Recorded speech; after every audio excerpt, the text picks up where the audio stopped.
Halo semua, saya Jovelyn dari SMA Pelita 2 dan sekarang saya akan melakukan sharing tentang apa yang sudah saya pelajari dari papa saya mengenai investasi di pasar saham.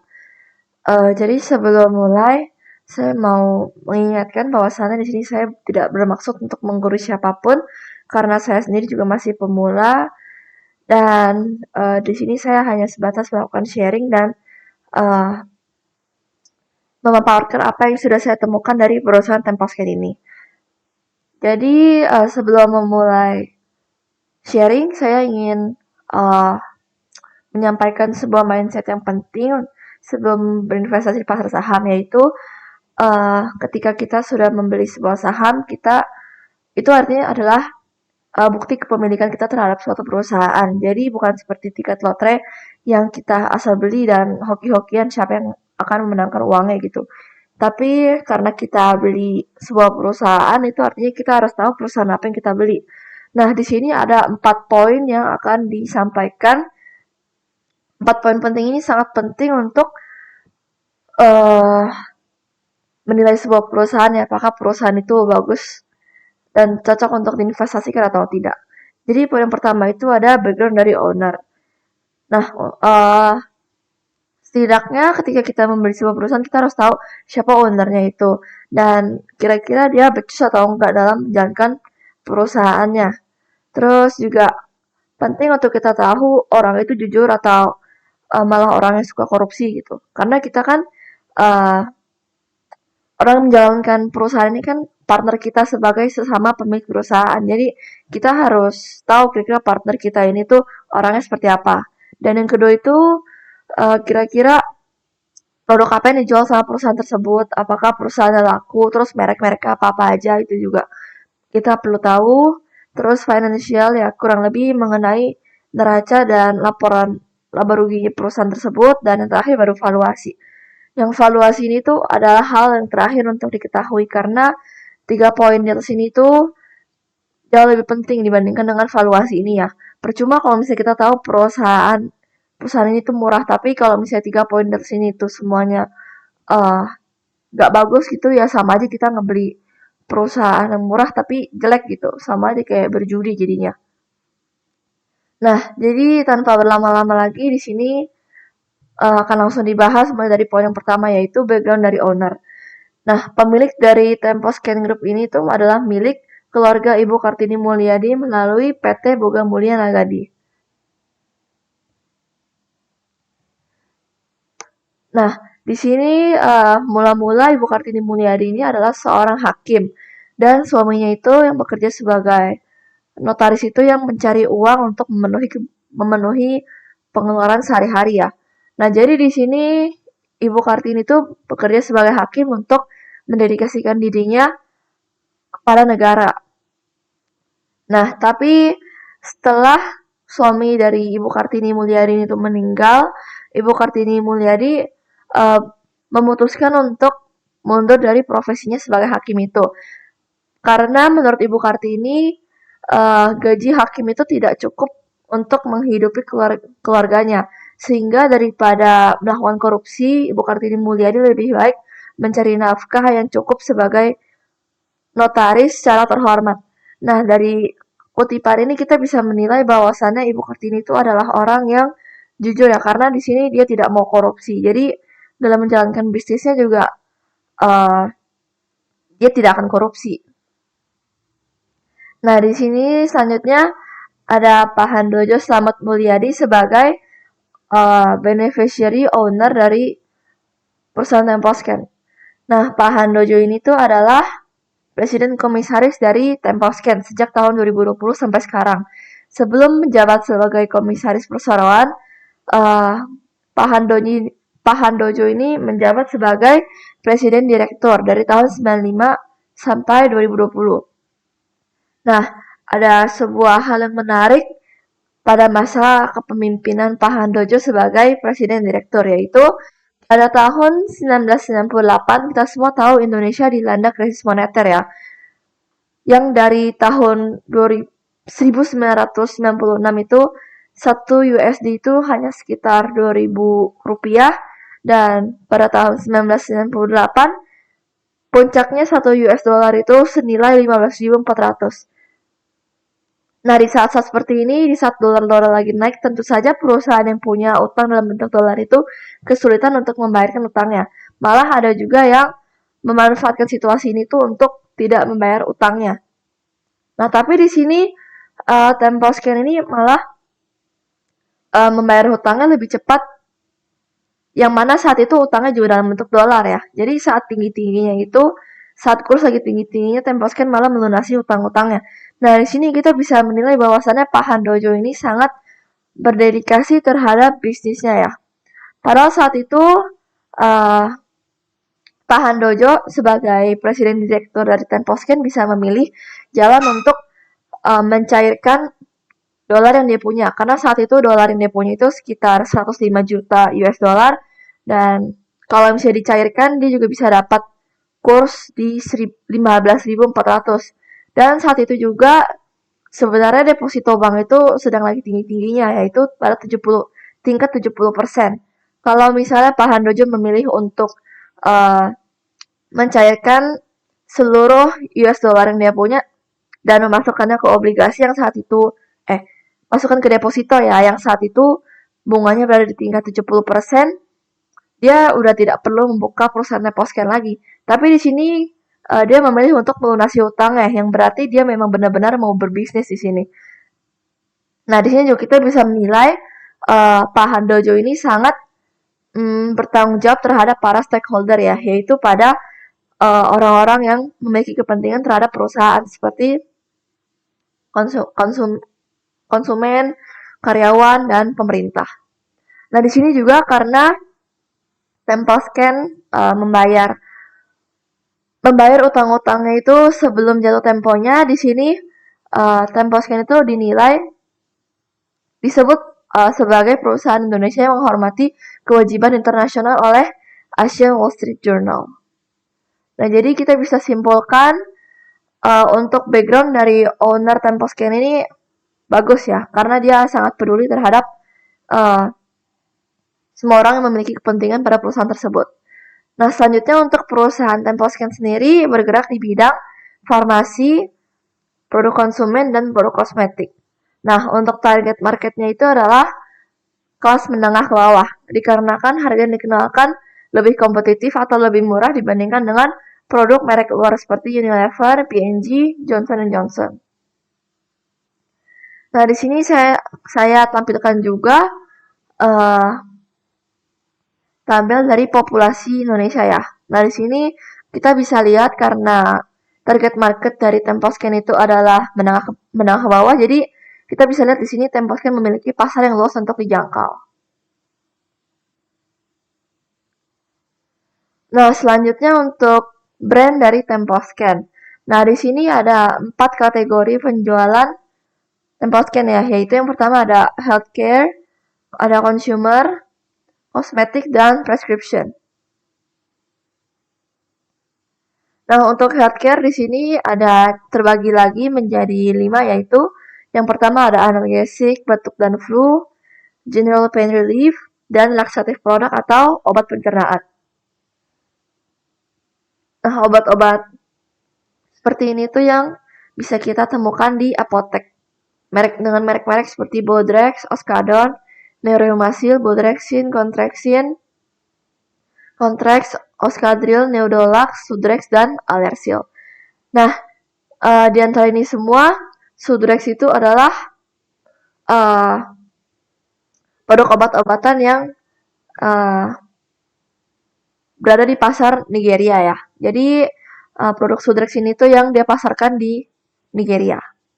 Nah, selanjutnya di sini ada vitamin, mineral, and supplement, and beverages products. Yaitu dengan brand-brand seperti Vidoran, Hemaviton, Neohormoviton, Polaris, Vitonal, dan IP. Selanjutnya ada nutritional products, yaitu Vidoran dan Biostime.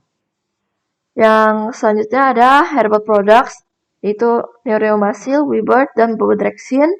Yang terakhir ada mouthwash, yaitu nasal spray, yaitu dengan merek Total Care. Nah, untuk segmen kedua yaitu ada consumer. Nah, di sini ada kategori seperti Women Personal Care, Face Care, and Makeup, yaitu dengan merek Marina, Natural Honey, Claudia, dan Tamara. Kategori Baby Care and Kids Toiletries, yaitu ada My Baby, My Baby Kids, and Pure Baby. Dan yang terakhir, Personal Hygiene and Household Products, dengan merek SOS. Nah, yang ketiga di sini ada kosmetik, yaitu dengan merek sendiri dan merek under license. Yang merek sendiri seperti Marina dan Ultima 2, dan yang under license itu seperti merek Revlon. Nah, yang terakhir ada prescription atau obat dokter. Nah, untuk obat dokter sama seperti kosmetik ada juga yang brand pribadi dan ada juga yang under license. Nah, di sini saya sajikan tabel produk-produk dari Temposcan ya, seperti yang sudah saya sebutkan tadi.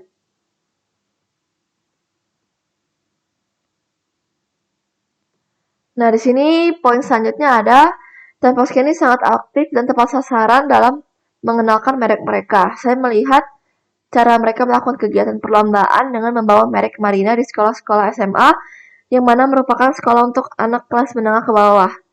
Nah, jadi produk Marina ini itu kan adalah produk kecantikan ya. Jadi yang ditargetkan itu memang adalah perempuan. Nah, di sini Marina itu menargetkan siswi-siswi SMA yang kemudian akan bekerja dan kuliah. Dan di sini juga mereka mengadakan perlombaan dan tutorial bagaimana cara melakukan makeup dan skincare yang benar ya. Jadi sekalian memperkenalkan skincare pada gadis-gadis SMA itu. Di sini juga dia sambil memperkenalkan merek Marina. Nah, selanjutnya di sini ada untuk merek Vidoran, mereka banyak mengadakan kegiatan di mall-mall kelas menengah ke bawah untuk anak-anak di bawah 5 tahun. Nah, sama seperti Marina tadi, di sini Vidoran juga lakukan kegiatan-kegiatan ya sambil memperkenalkan mereknya juga kepada target market mereka, yaitu anak-anak kecil. Nah, di sini merek Marina itu awalnya hanya mengeluarkan ini body lotion ya, bukan pelembab. Tapi ketika booming skincare, cara mereka juga merambat ke produk skincare dengan merek Marina. Ketika sabun cair mulai digunakan, seiring dengan peningkatan GDP per kapita, Marina juga mengeluarkan sabun cair. Sekarang hampir semua produk woman care dia ada. Nah, jadi dulu sekitar tahun-tahun yang lalu, sekitar 10 tahunan yang lalu mungkin ya, Marina itu hanya dikenal dengan merek body lotionnya saja. Tapi sekarang di sini kita bisa lihat ada sabun cuci muka, pelembab, di sini juga ada serum, sini ada sabun mandi, lalu sini ada parfum juga. Nah, di sini kita bisa menilai bahwasannya Marina ini memang melakukan inovasi seiring dengan perkembangan zaman ya. Karena dulu orang-orang hanya mengenal perawatan sebatas body lotion saja, tetapi ketika sekarang lagi booming skincare seperti moisturizer, serum gitu, Marina ini mulai merembet. Tapi dia tidak langsung merembet karena di sini dia lihat dulu keadaan pasar untuk skincare di Indonesia seperti apa. Ketika dia sudah melihat pasar skincare di Indonesia yang cukup bagus, baru Marina mengeluarkan skincare dengan merek Marina. Nah, di sini kita bisa menilai Marina itu cukup konservatif sebelum mengeluarkan inovasi baru ya. Jadi dia melakukan riset dulu terhadap pasar. Apakah produknya bisa laku di pasaran atau tidak. Oke. Jadi selanjutnya di sini juga ada merek SOS yang awalnya hanya dikenal sebagai sabun lantai. Tapi ketika ada wabah COVID, berbagai produk seperti sabun cair mandi, sabun cuci tangan, hand sanitizer, masker keluar dengan merek SOS juga.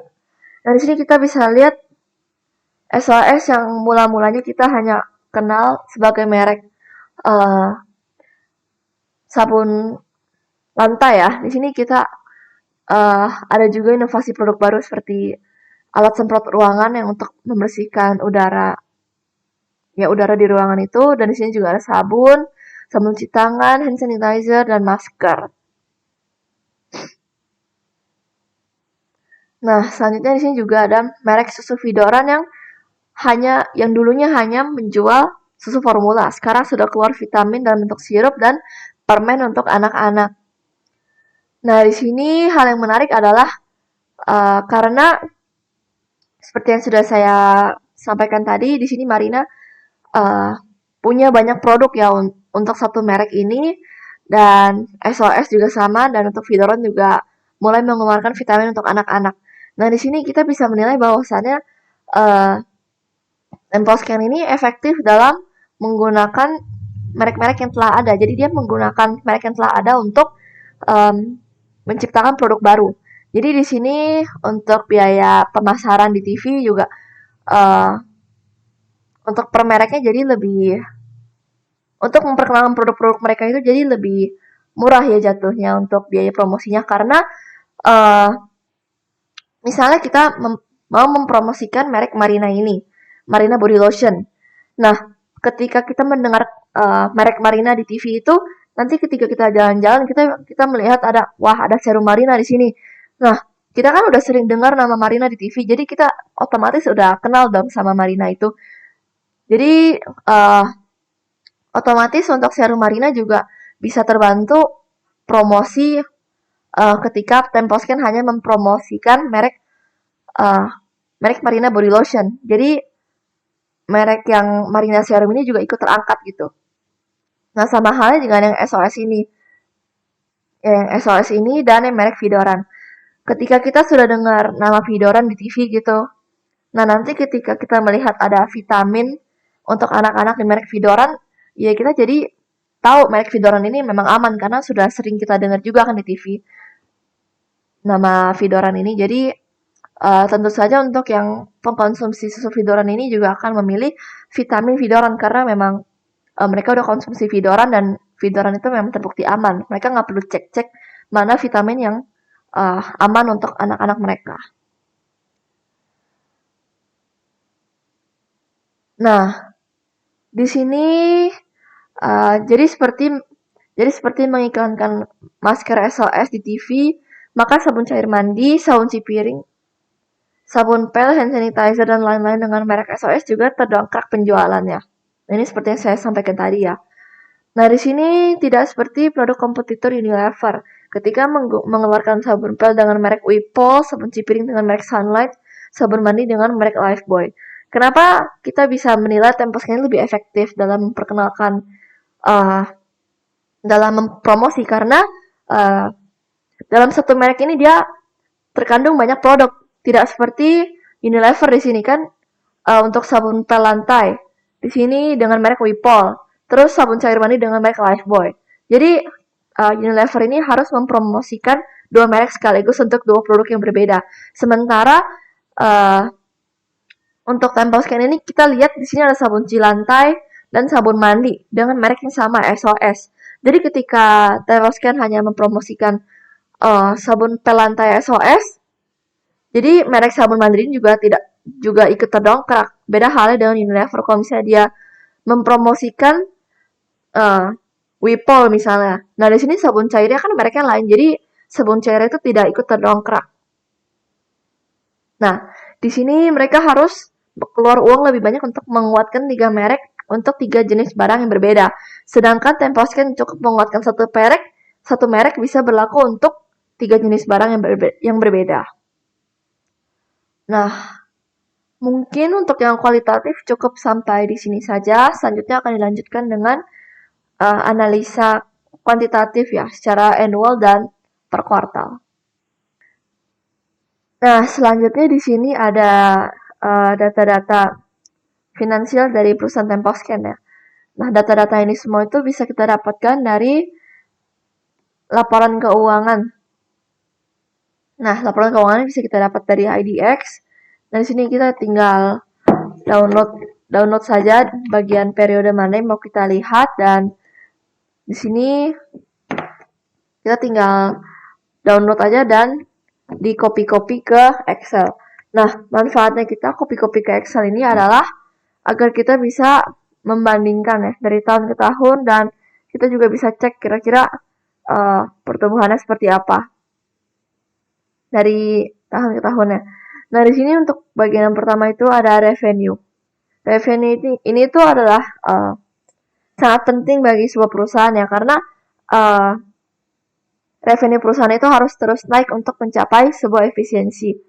Nah, misalnya kalau misalnya di sini ya, di tahun 2021 penjualannya 11 triliun, sementara di 2022 penjualannya 12 triliun. Nah, kalau uh,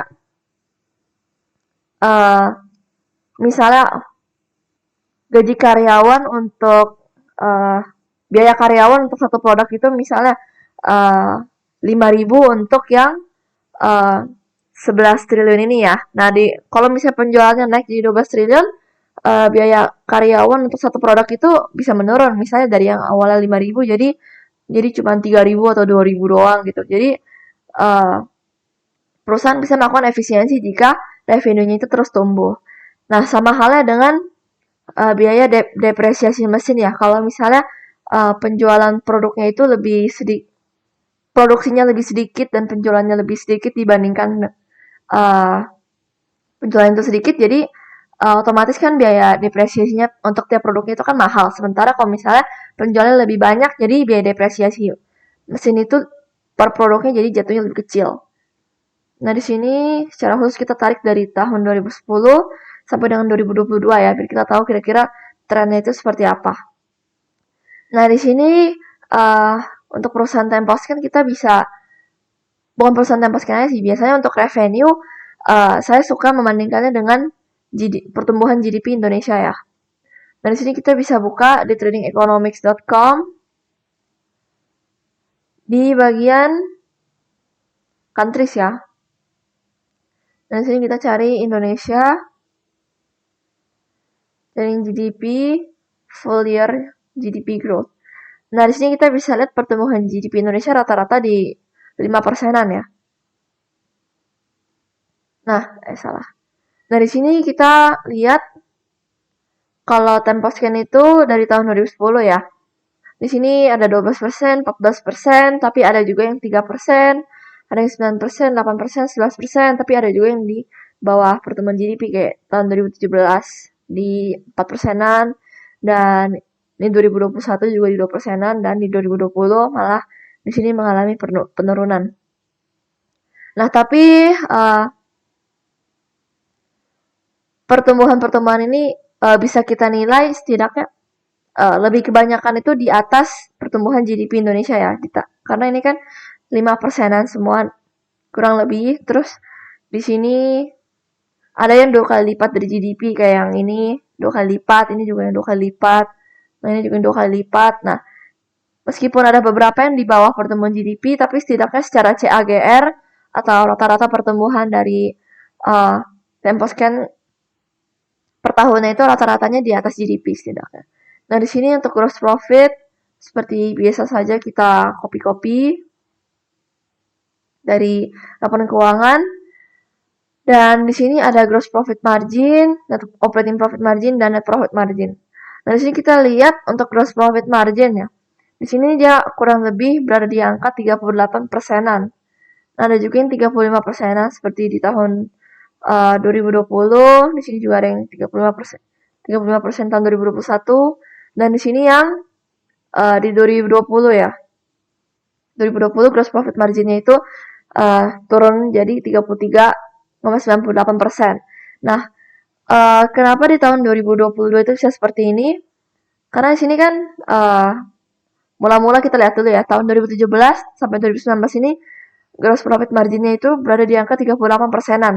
Nah, sementara di tahun 2020 ini karena ada COVID ya, jadi daya beli juga jadi daya beli itu tidak sekuat tahun-tahun di mana tidak ada pandemi, dan di sini juga 2021 mungkin daya belinya itu belum membaik, dan di tahun 2022 ini diserang lagi dengan kenaikan harga komoditas. Nah, di sini kita bisa lihat untuk harga komoditas ya. Dari trading economics juga di bagian market dan commodities. Nah, kita buka aja yang crude oil atau minyak karena crude oil ini tuh adalah induk dari segala komoditas. Jadi kalau misalnya crude oil ini naik, nah komoditas yang lain tuh bisa terpengaruh juga. Nah, tadi kita lihat di tahun 2022 ya. Nah, di sini kita lihat untuk tahun 2022 memang tertingginya itu berada di angka 115 ya, 115,67. Ya, sekitaran di sinilah. Mungkin Temposcan memang tidak stok barang di sini ya, tapi bisa jadi di daerah-daerah sini juga. Tapi harga komoditas secara rata-rata di tahun 2022 itu lebih tinggi dibandingkan dengan tahun-tahun sebelumnya di mana tidak terjadi kenaikan harga komoditas. Jadi uh, untuk penurunan gross profit margin di tahun 2022 ya bisa kita katakan wajar karena di sini rata-rata harga minyak juga lebih tinggi dibandingkan tahun-tahun sebelumnya ya. Nah, lalu di sini ada operating profit margin dan di sini ada net profit margin. Nah, di sini uh, polanya itu adalah gross profit margin selalu lebih besar dibandingkan operating profit margin dan operating profit margin selalu lebih besar dibandingkan dengan net profit margin. Tapi untuk tahun 2022 ini net profit marginnya itu lebih besar dibandingkan dengan operating profit marginnya.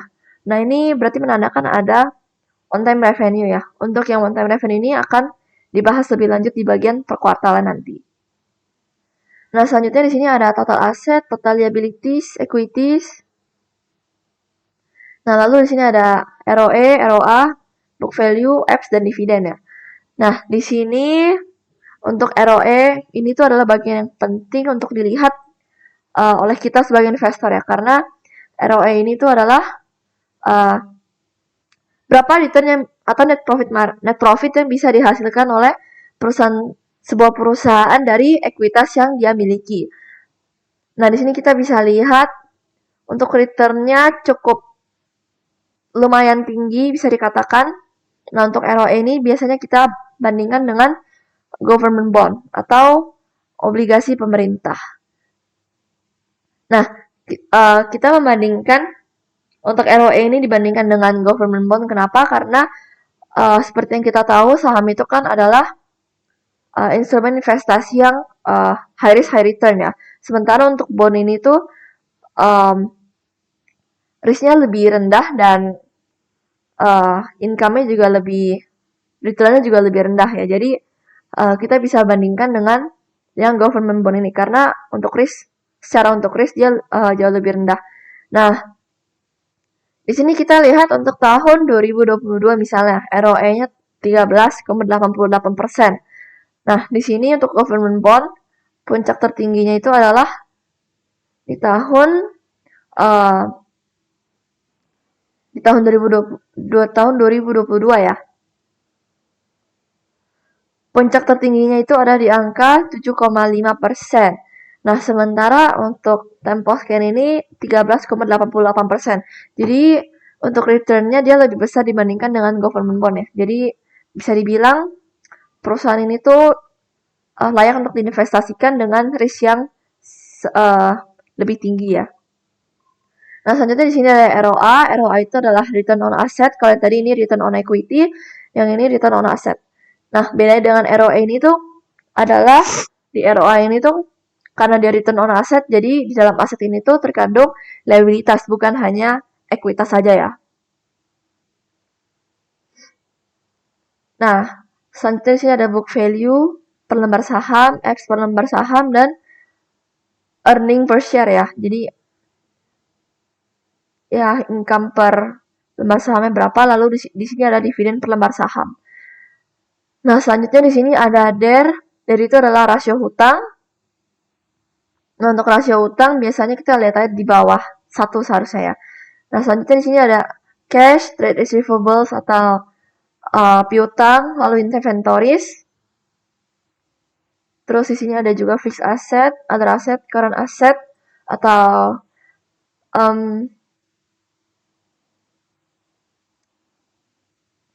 lalu di sini juga ada current liabilities atau liabilitas jangka pendek. Nah, di sini ada cash ratio, yaitu uh, rasio cash terhadap current liabilities atau utang jangka pendek. Nah, dari sini kita bisa lihat untuk cash ratio selalu berada di atas 100% ya, kecuali untuk tahun 2018 dan 2017. Nah, kalau misalnya cash ratio-nya itu di atas 100%, nah ini perusahaan ini bisa dikategorikan aman. Karena setidaknya perusahaan ini tidak akan bangkrut dalam kurun waktu setahun ke depan. Nah, selanjutnya di sini ada CRR atau current ratio, yaitu rasio current asset terhadap current liabilities. Nah, jadi angkanya juga cukup besar, berada di angka 200%. Jadi kita bisa kategorikan perusahaan Temposcan ini sebagai perusahaan yang sehat.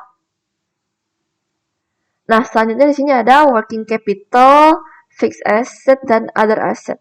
Nah, untuk working capital sendiri itu adalah aset yang sebuah perusahaan miliki yang bisa menunjang operasional perusahaan. Nah, aset-aset tersebut adalah berupa cash, trade receivables atau piutang, lalu inventories dan fixed ya ini tiga aja ya. Nah, jadi untuk perusahaan Temposcan ini adalah normalnya berada di sekitaran 50 sampai 60% ya untuk working capital ya. Nah, jadi untuk working capital ini tidak semua perusahaan tidak bisa disamakan. Jadi kalau Temposcan berada di sekitar 60% ini, maka perusahaan lain harus 60% juga. Nah, itu bukan seperti itu. Karena beda perusahaan juga pasti beda komposisi aset-asetnya. Tapi kalau untuk perusahaan consumer, memang sudah sewajarnya working capital itu lebih besar dibandingkan dengan fixed asset atau other assetnya. Nah, lalu di sini untuk fixed asset juga terdapat beberapa perusahaan yang memang fixed assetnya itu besar, seperti perusahaan jasa tol. Nah, itu yang fixed assetnya udah pasti besar. Tapi kalau untuk perusahaan consumer ya sebaiknya working capital yang paling besar dibandingkan dengan aset-aset yang lain. Kalau misalnya fixed assetnya lebih besar dibanding sangat besar gitu, kita bisa melihat bahwasannya untuk aset tetap perusahaan tersebut kurang diutilize. Karena dalam aset tetap ini kan terdapat mesin ya, jadi berarti mesin itu kurang efektif untuk memproduksi. Kalau misalnya presentasinya ini tuh besar. Nah, lalu other asset ini tuh aset-aset lain seperti investasi dari perusahaan tersebut. Nah, jadi kalau untuk other asset ini ya memang seharusnya sudah sewajarnya kecil. Kalau misalnya other assetnya sangat besar itu yang aneh. Karena kan kegiatan utama perusahaan Temposcan ini kan adalah produksi barang ya. Jadi kalau misalnya other asset investasinya besar ya, jadi nggak nyambung sama apa yang dilakukan dari perusahaan Temposcan itu. Tapi balik lagi, untuk setiap perusahaan itu komposisi asetnya berbeda-beda, jadi tidak bisa disamaratakan sama seperti dengan Temposcan ini ya. Nah, selanjutnya di sini ada key management salaries atau manajemen kunci seperti direktur dan komisaris dan total employee salary. Nah, di sini juga saya buat rasio-rasio tentang gaji dan tunjangan dari key management personal terhadap total employee salary ya. Nah, di sini angkanya kita bisa lihat sedikit fluktuatif. Ada yang 3,3, ada yang 2,8, 3,2, 3%, 3,5, ada juga yang 3,7. Nah, selanjutnya di sini kita lihat dulu yang bagian net income ratio. Management salaries terhadap net income ratio. Nah, di sini juga angkanya lebih fluktuatif lagi, dan yang angkanya tidak fluktuatif itu adalah terhadap dengan revenue ratio, yaitu berada di sekitaran 0,3%-an. Nah, jadi untuk pertama kali memang kita akan buat tiga-tiganya untuk mengetahui kira-kira perusahaan ini tuh memakai apa sebagai patokan dari key management salaries ini. Nah, ternyata untuk Temposcan dia menggunakan patokannya itu revenue terhadap revenue. Jadi untuk besok-besok untuk yang key management salaries to total employee ratio dan key management salaries terhadap net income ratio itu tidak perlu kita buat lagi. Jadi untuk yang Temposcan itu kita khusus buat yang terhadap revenue ratio aja. Nah, selanjutnya di sini ada cash conversion cycle atau perputaran uang ya. Nah, untuk cash conversion cycle di dalamnya terdapat DIO atau Days Inventory Outstanding, DSO atau Days Sales Outstanding, dan DPO atau Days Payable Outstanding. Nah, untuk pengertiannya masing-masing, DIO adalah berapa lama waktu yang dibutuhkan Temposcan untuk menjual inventories yang berada di gudang tersebut. Gudang dia miliki ya. Nah, di sini kita bisa lihat untuk polanya berada di angka sekitar 80-an hari berarti ya, atau sekitar 3 bulan ya. Nah, lalu selanjutnya ada DSO atau Day Sales Outstanding, berada di sekitar 40 hari. Ya, sekitar 40 hari. Nah, untuk yang Days Inventory Outstanding dan Days Payable Outstanding ini tuh kita cukup untuk tahu aja dan mengetahui polanya kira-kira berapa hari gitu. Nah, nanti suatu hari kalau misalnya ada lonjakan, nah ini kita bisa tanya saat ada RUPS atau Public Expose, kenapa bisa DIO dan DSO-nya itu naik secara signifikan, misalnya dari 80-an hari ini jadi 120 hari atau 200-an hari. Nah, itu kan menjadi sebuah pertanyaan bagi kita sebagai pemilik Temposcan ini juga. Jadi kita harus tahu kenapa bisa DIO ini tuh naik signifikan. Karena di inventory dan di piutang ini tuh bisa diakalin sebenarnya. Kayak misalnya untuk DIO, kalau misalnya perusahaannya memang berniat untuk korupsi, dia bisa mencatat inventory-nya itu angkanya besar.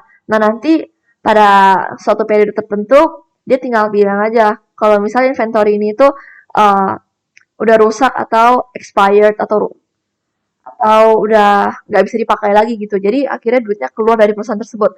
Sama dengan yang days payable outstanding ini. Nah, days payable outstanding ini kan berapa lama yang dibutuhkan orang yang berhutang pada Temposcan untuk membayar utangnya kepada Temposcan gitu kan. Nah, di sini cara perusahaan juga bisa curangin dengan cara catat aja itu piutangnya besar-besaran.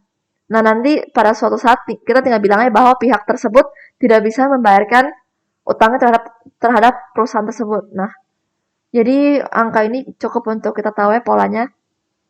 Ya. Dan untuk DPO ini adalah Days Payable Outstanding. Atau pengertiannya adalah berapa hari yang dibutuhkan Temposcan untuk melunasi utang. Nah, di sini di tahun 2017 sebanyak 79 hari dan tahun 2022 angkanya sudah berada di 63 hari. Dari sini kita bisa lihat bahwa perusahaan Temposcan ini semakin baik dalam kemampuan membayar utangnya ya. Nah, yang terakhir ini ada CCC atau Cash Conversion Cycle, yaitu berapa lama yang dibutuhkan suatu perusahaan untuk mengembalikan uang yang sudah dia keluarkan. Misalnya, perusahaan Temposcan mengeluarkan uang 1 miliar. Nah, berapa lama waktu yang dibutuhkan Temposcan untuk mengembalikan uang 1 miliar tersebut. Nah, dari kita membeli bahan baku sampai melakukan penjualan sampai kita membayar hutang, nah itu totalnya itu berapa hari. Nah, di sini untuk perusahaan Temposcan di tahun 2022 angkanya berada di angka 68%.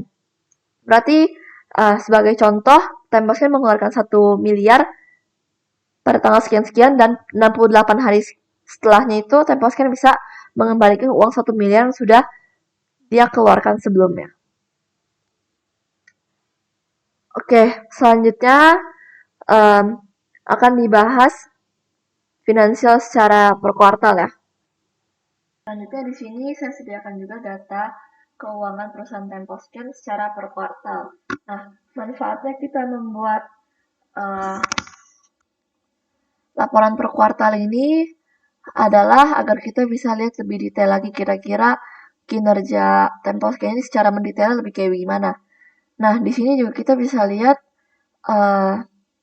di Q2 2021 itu untuk revenue mengalami pertumbuhan negatif ya. Dan di Q2 2022 mengalami pertumbuhan negatif juga. Nah, ini bisa sama-sama kebetulan di Q2 bareng-barengan karena di Q2 ini memang ada libur lebaran yang memakan waktu libur itu lumayan panjang ya. Jadi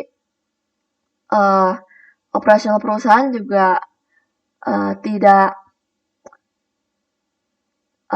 sefull hari-hari di mana tidak ada libur lebaran ini di bulan-bulan tidak ada lebaran itu.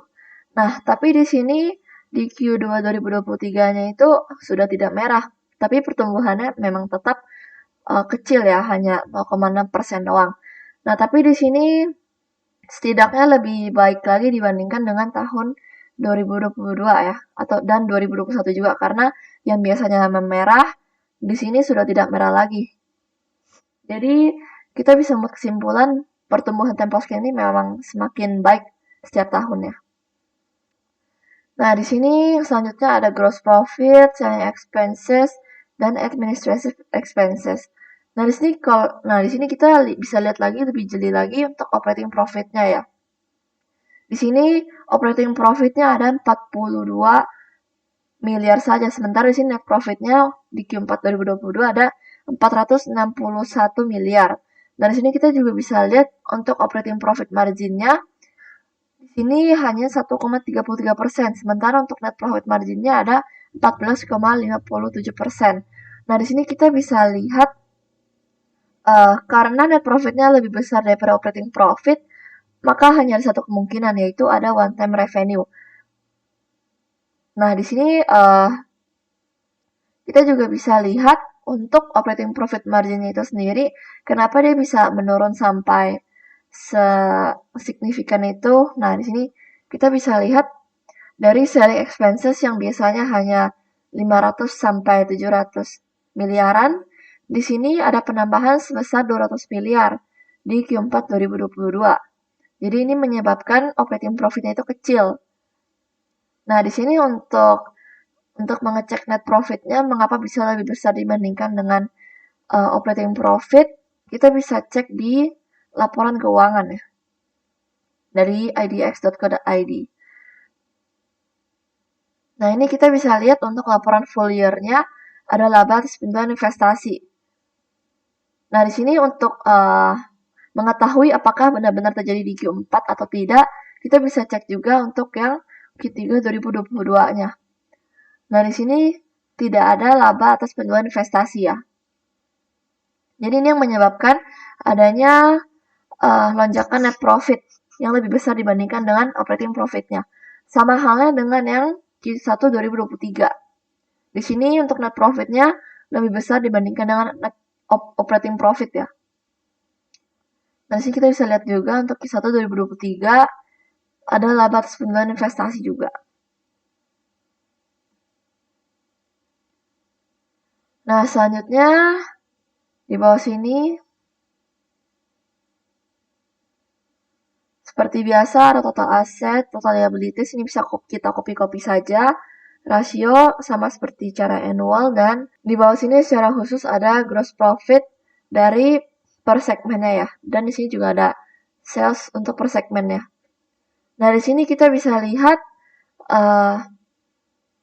untuk gross profit marginnya di segmen farmasi dan consumer itu lebih besar dibandingkan dengan distribution service.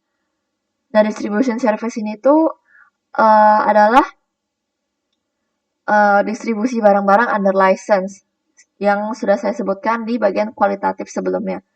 Nah, karena di sini bagian distribution service-nya lebih kecil, sangat kecil persentasenya untuk gross profit margin, jadi kita sebagai investor bisa sedikit abaikan saja dan fokus pada segmen farmasi dan segmen consumer. Nah, di sini kita bisa hitung untuk pertumbuhan growth dari setiap segmennya ya.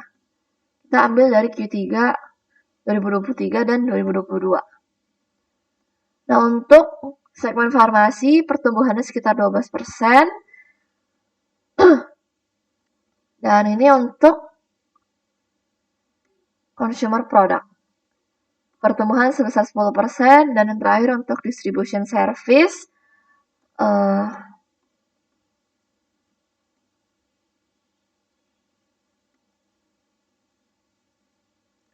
untuk distribution service mengalami negatif 0,7% ya.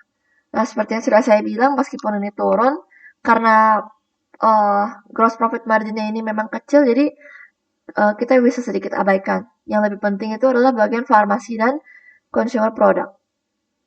Nah, di sini kita bisa lihat untuk sales dari farmasi itu Q3 2023 dan Q3 2022 mengalami kenaikan sebesar 12%. Sementara untuk consumer product mengalami kenaikan sebesar 10%.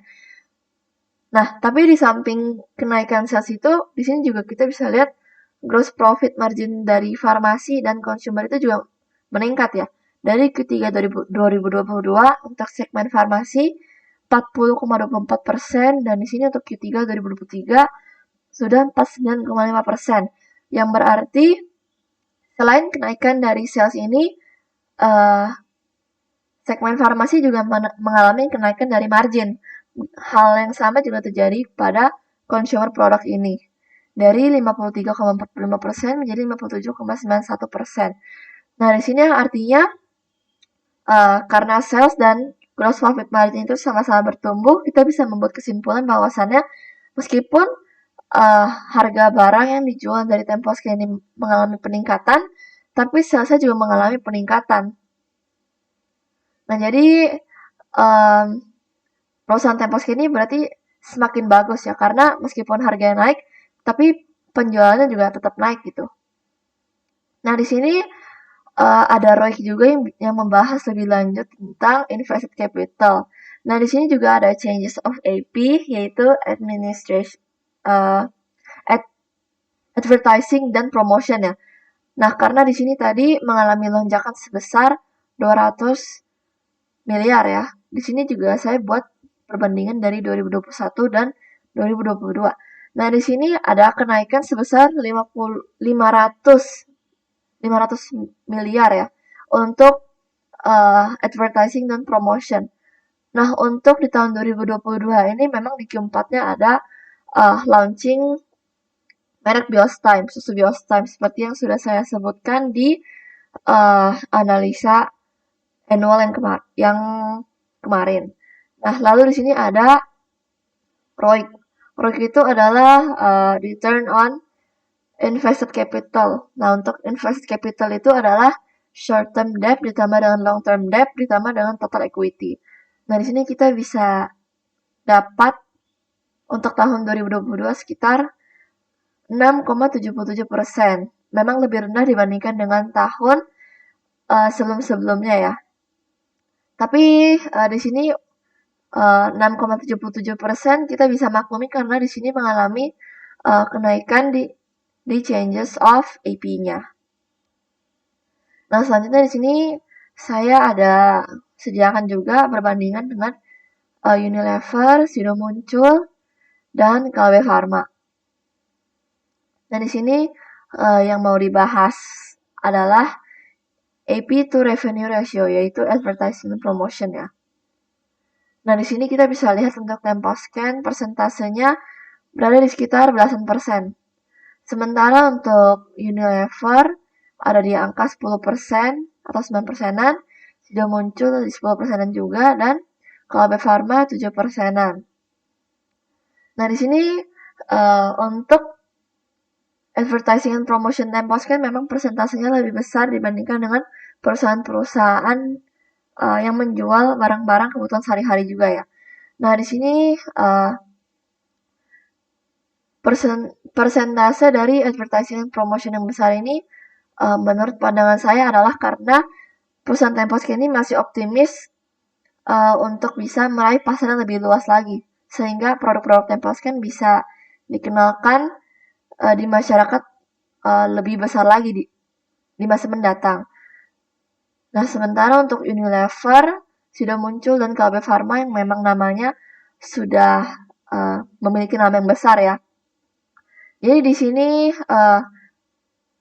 advertising and promotion mereka juga lebih kecil karena mungkin mereka merasa bahwasannya pasar mereka itu sudah cukup besar dan pertumbuhannya juga sudah mengalami limitasi sehingga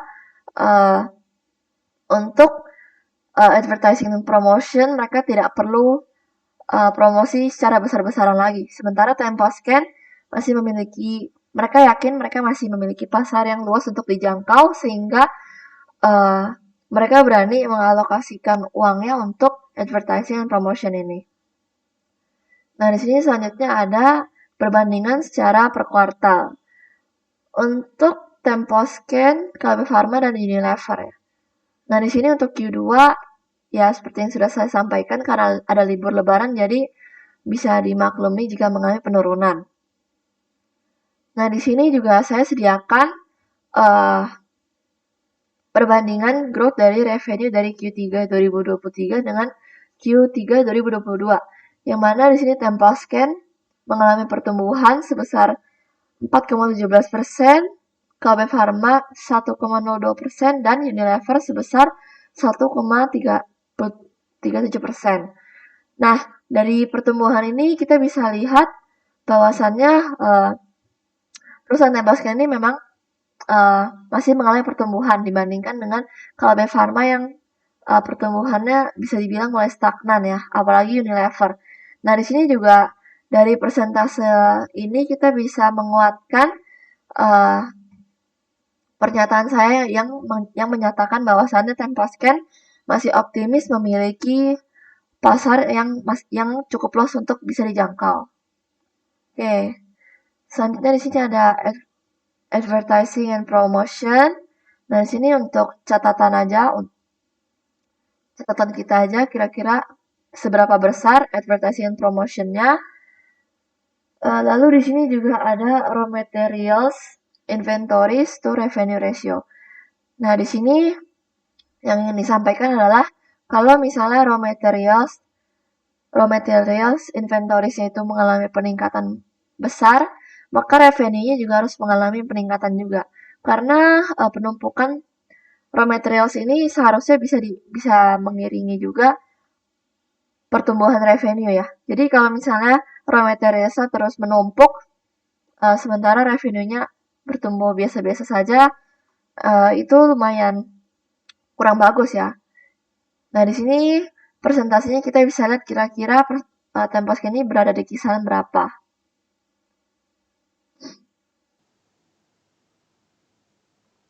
Nah, selanjutnya di sini ada bagian revenue, cash received from customer, dan cash received from customer to revenue ratio ya. Nah, di sini kita bisa lihat kalau cash received from customers itu nilainya biasanya lebih besar dibandingkan dengan nilai revenue ya. Kenapa bisa seperti ini? Karena di cash received from customer ini di dalamnya ada pajak untuk pemerintah, sementara di revenue ini tuh tidak ada. Jadi justru wajar kalau misalnya cash received from customer ini tuh lebih besar dibandingkan dengan revenue. Nah, tapi di sini ada pengecualian di tahun 2016, 2017, dan 2018 ya. Di sini malah revenue-nya lebih besar dibandingkan dengan cash received from customer. Nah, ini ada dua kemungkinan, yaitu antara ada perubahan PSAK atau memang perusahaan Temposcan ini lebih menjual secara piutang ya. Jadi customer-customernya juga tidak bayar secara cash, melainkan dia menjual secara memberikan orang lain utang gitu untuk membeli barang-barangnya. Nah, selanjutnya di sini ada net cash provided by operating activities dan CAPEX. Nah, CAPEX ini itu adalah capital expenditure ya. Berarti itu adalah dana untuk melakukan ekspansi. Nah, kita di sini biasanya lihat aja kalau misalnya net cash dari operating activities ini itu bisa memenuhi CAPEX, ya berarti kalau misalnya ada sisa after CAPEX ini berarti perusahaan bisa membagikan sisa cash itu kepada para pemegang saham untuk sebagai dividen ya. Tapi kalau misalnya net cash provided by operating activities ini tuh di bawah daripada CAPEX, maksudnya lebih kecil daripada CAPEX ya berarti tidak ada di sisa cash untuk dibagikan kepada para pemegang saham. Nah, terus habis itu di bagian CAPEX ini tuh kita harus lihat ya, untuk net cash provided by activities yang ini tuh bisa memenuhi CAPEX atau enggak. Karena CAPEX itu kan untuk ekspansi ya. Jadi kalau misalnya net cash-nya ini tuh tidak bisa memenuhi untuk ekspansi, ya berarti perusahaan itu harus pinjam utang terus untuk melakukan ekspansi. Nah, kalau misalnya pinjam utang kayak gini kan, ya jadi nggak ada sisa uang untuk dibagikan kepada para pemegang saham ya. Nah, tapi untuk kasus Temposcan di sini memang ada beberapa tahun di mana uh, tidak tidak ada net cash yang tersisa setelah capex. Nah, tapi ini tuh bisa dikatakan ya masih oke lah karena tahun-tahun sebelumnya kan juga Temposcan punya sisa cash itu kan banyak gitu kan. Jadi kalau misalnya sekali-kali dia mengalami negatif untuk free cash after capex ini tidak masalah. Nah, yang bahaya itu adalah kalau misalnya suatu perusahaan free cash after capex ini selalu negatif. Nah, itu berarti perusahaan harus terus berutang terus gitu. Nah, itu kan nggak bagus gitu ya. Jadi kalau misalnya kasusnya seperti ini, ada beberapa doang yang negatif, yaitu tidak masalah. Nah, oke, selanjutnya untuk bagian yang ini ya. Uh,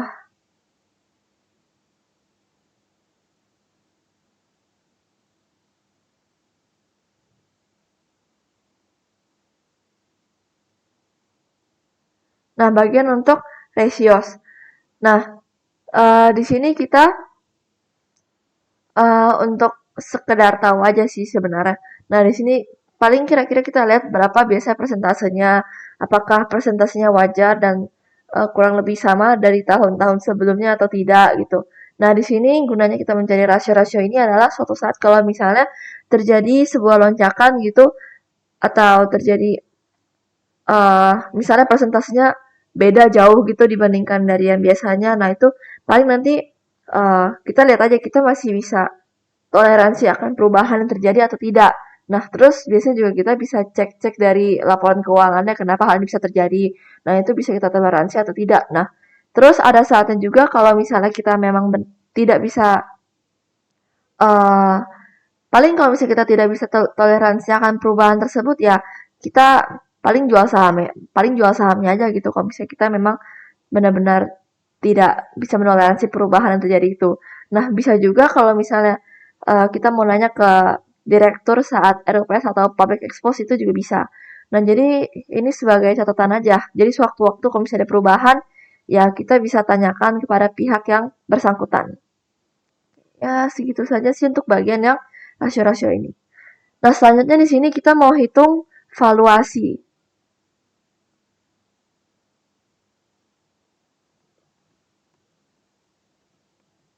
Nah, di sini saya mau hitung valuasi dari perusahaan Temposcan ya. Nah, biasanya untuk valuasi saya pakai rasio PER dan PBV. Nah, PER sama PBV itu apa sih? Kalau secara rumus ya, kita lihat di sini PER itu kan price per earning ratio. Uh, ya, price per earning lah ya. Berarti harga dibandingkan dengan EPS atau earning per share ya.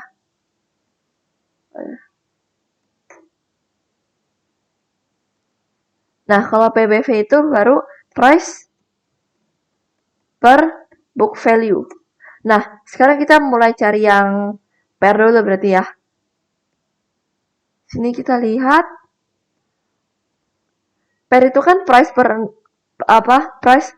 apps ya, berarti kita harus cari price-nya dulu pertama-tama.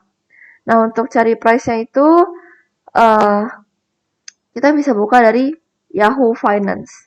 Tapi kalau misalnya mau cari dari app lain juga boleh.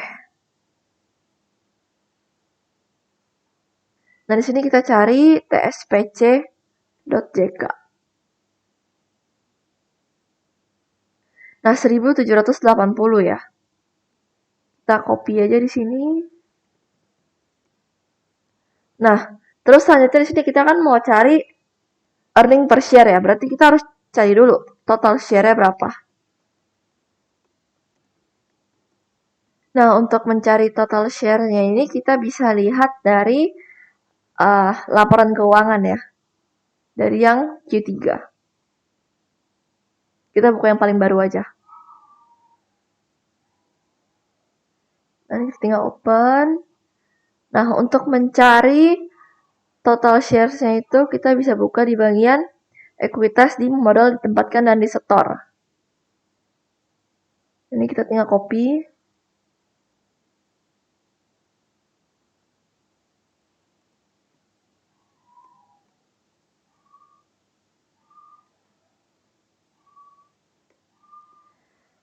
Nah, selanjutnya karena kita mau cari apps-nya dulu yaitu earning per share, jadi kita harus cari dulu earning atau net profit-nya. Tapi kan yang tahun 2023 ini kan belum muncul ya untuk yang Q4-nya. Jadi kita pakai yang di Q3 saja dulu. Nah, untuk uh, ambil laba netonya itu kita nggak boleh ambil yang ini. Karena di sini kan ada kepentingan non pengendali. Nah, ini tuh bagian yang bukan hak kita sebagai pemegang saham Temposcan. Jadi kita ambil yang pemilik entitas induk aja. Nah, tadi kan kita ambil ini yang dari Q3 ya. Nah, kalau untuk lebih enaknya sih emang di annualize. Jadi di sini kita annualize dulu. Caranya itu adalah dengan net profit Q3 ini dibagi 3 dikali 4. Nah ya. Terus kita format cells. Nah, berarti dalam setahun kurang lebih segini ya. Nah, di sini kita tinggal cari apps. Apps itu tadi adalah earning per share. Nah, berarti kita bisa dapat 281. Kita tinggal cari pair-nya aja. Price dibagi dengan apps. Nah, di sini kita lihat nih. Untuk pair-nya ada di angka 6,3 ya berarti ya. Ada di angka 6,3. Terus selanjutnya di sini kita cari PBV.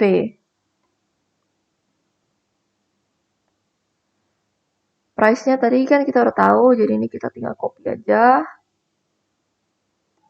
Nah, habis itu di sini kan kita mau cari book value ya, berarti kita harus cari ekuitas.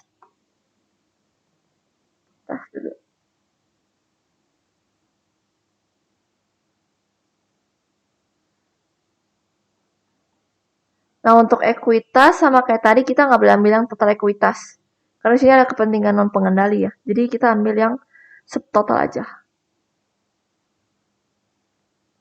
Nah, ini segini. Terus di sini kita bisa cari book value-nya langsung. Ekuitas dibagi total shares. Dapat book value-nya 1707 dan PBV price dibagi book value. Nah, di sini kita bisa dapat angkanya yaitu PBV di angka 1,04 ya. Nah, jadi untuk menentukan murah dan mahalnya itu biasanya kita patokannya dari pair dan PBV ini ya. Kalau untuk pair itu biasanya kita lihat dari earning yield-nya. Itu tinggal 100 dibagi dengan pair-nya dan di sini kita dapat angka 15,8%. Nah, ini berarti kita bisa anggap pair-nya itu tinggi ya karena kan apa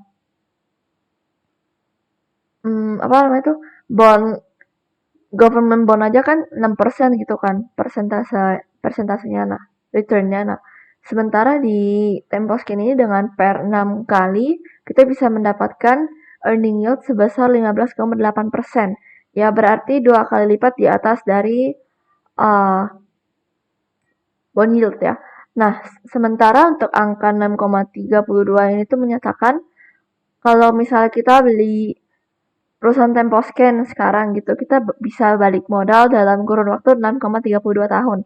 Tapi dengan catatan perusahaan tersebut menghasilkan ya yang itu doang, jadi nggak ada pertumbuhannya gitu, dan juga nggak mengalami penurunan negatif. Nah, tapi kalau misalnya perusahaan Temposcan ini mengalami pertumbuhan terus ya sebenarnya angkanya bukan 6,3 tahun lagi, bisa jadi ntar 5 tahun atau 4 tahun gitu. Jadi angka 6,32 ini tuh menyatakan dia akan balik modal kalau misalnya revenue-nya itu sama terus.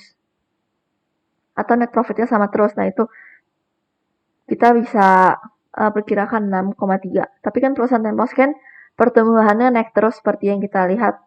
Jadi ya um, kita akan balik modal lebih cepat dibandingkan dengan angka 6,3 ini. Nah, sementara untuk PBV kalau menyatakan angka 1 ini tuh artinya kita beli di modal yang sama dengan perusahaan Temposcan membangun perusahaan Temposcan ini. Nah, uh, sebenarnya kalau untuk di PBV ini kita menurut pandangan pribadi aja ya, kan ada yang anggapannya beli di PBV 2 kali gitu juga masih murah gitu karena perusahaannya bagus. Nah, tapi kalau untuk saya PBV 1 ini tuh tergolong murah ya karena kita beli di modal yang sama dengan Temposcan membangun perusahaannya itu. Sementara kalau misalnya kita mengeluarkan modal yang sama yaitu sebesar 7 triliun ini untuk membangun perusahaan Temposcan kan belum tentu jadi gitu ya. Dan juga uh, perusahaan yang bergerak di bidang consumer goods seperti Temposcan itu jarang yang menawarkan di PBV 1. Kayak misalnya di Unilever dan KLP Pharma kita bisa lihat PBV-nya kan tinggi itu bukan 1. Nah, jadi menurut saya sini Temposcan murah karena dia pera 1 dan di sini earning yield-nya juga kita bisa lihat tinggi 15%, 2 kali dari government bond. Tapi kan di per ini per 6,3 kali ini kan tahun 2023 ya. Nah, di sini di tahun 2023 kan ada one time revenue di bagian yang ini ya. Nah, ini di Q1-nya kan ada one time revenue di sebelah sini. Nah, jadi di sini kita bisa hitung lagi untuk yang tahun dimana nggak ada one time revenue, yaitu di tahun 2021. Jadi ini kita bisa copy aja.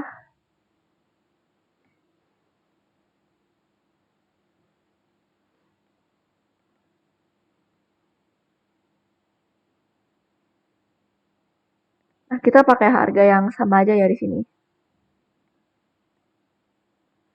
Total share masih sama. Nah, ini net profitnya kita bisa ambil dari yang pertama. 2021.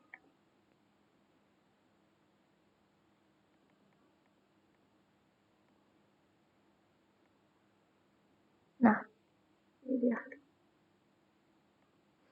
Nah, di sini kita tinggal bagi sama kayak yang cara yang sebelah.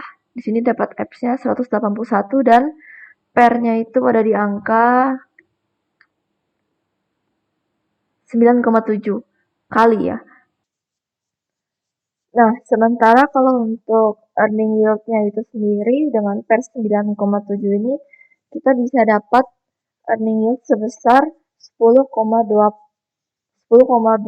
berarti ya.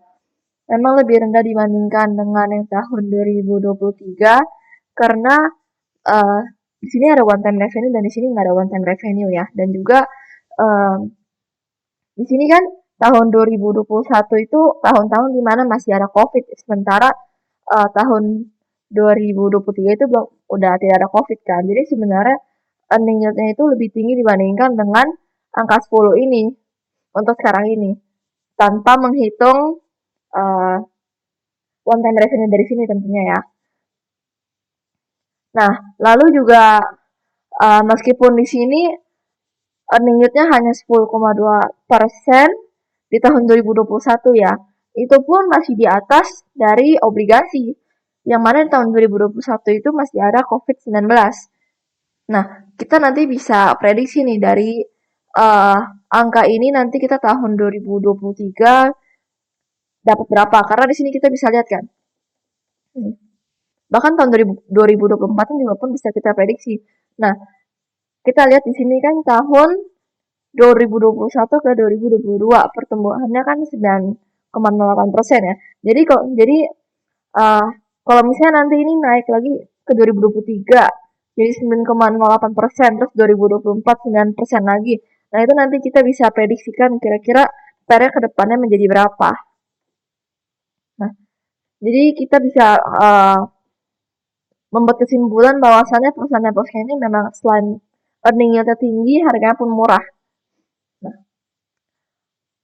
mungkin untuk pembahasan perusahaan Temposcan sampai di sini saja. Semoga bermanfaat. Thank you.